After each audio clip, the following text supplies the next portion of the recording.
हम अपन नातिन के पुसौठ करै छी।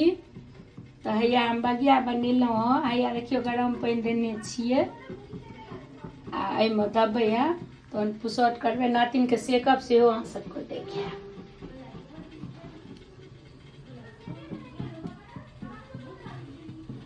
देखियो अब नातिन के गाल सेकै छियै। पुसौठ जे अपना सबके होइए से हैया करै छियै। हैया देखियो